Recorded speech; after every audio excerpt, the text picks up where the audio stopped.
Bonjour à tous, cambriolage en hausse, agression violente, fusillade. L'actualité de ce week-end révèle une insécurité qui ne faiblit pas dans toutes les régions de France. Entre un buraliste qui piège un cambrioleur à Tours, un interne en médecine poignardé à Toulouse, des voitures incendiées en série au Mans et une fusillade à Marseille, les gardiens du quotidien vous emmènent au cœur de la réalité. À Tours, et c'est la lucidité d'un commerçant qui a permis l'arrestation d'un cambrioleur en flagrant délit. Ce vendredi 25 juillet, vers la fermeture, un buraliste remarque une silhouette suspecte derrière son comptoir. L'individu tente de le gazer, mais le gérant garde son sang-froid, sort de la boutique et verrouille la porte derrière lui. Le cambrioleur reste coincé à l'intérieur plusieurs minutes jusqu'à l'arrivée de la BAC. Ce bureau de tabac n'en est pas à sa première tentative de vol. Dans le département, les cambriolages de buralistes explosent. Déjà 17 cas cette année, plus que sur toute l'année 2024. Pour se défendre, certains optent pour des diffuseurs de brouillard ou du vitrage blindé, mais ces commerçants réclament aussi une réponse politique. Mais parfois, la violence ne se limite pas à des vols. Elle devient purement gratuite et dramatique. Toulouse, cœur de ville. Un jeune interne en médecine se promène avec sa compagne. Deux individus s'en prennent à elle. Il s'interpose et reçoit un coup de tesson de bouteille en pleine gorge. Le pronostic vital est engagé. Deux suspects sont interpellés peu après. L'un d'eux est clandestin sous OQTF. L'autre positif aux stupéfiants. La scène choquante relance plusieurs débats, sécurité des centres-villes, agression nocturne, mais surtout exécution des obligations de quitter le territoire.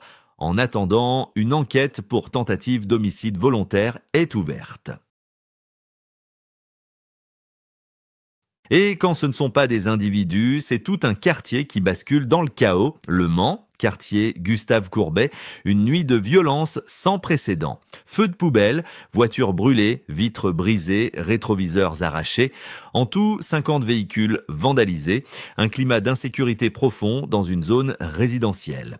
Les forces de l'ordre patrouillent, les pompiers interviennent, mais aucun suspect n'est interpellé. Les habitants, eux, parlent d'un sentiment d'abandon et demandent une présence policière renforcée. Direction Marseille, nouvelle fusillade, tentative de vol qui dégénère et toujours les mêmes questions. Dans le 3e arrondissement, ce samedi 2 août, 2 hommes sont blessés par balle. Les faits, une tentative de vol, une altercation et l'un des agresseurs qui ouvre le feu avant de prendre la fuite. Les victimes s'en sortent.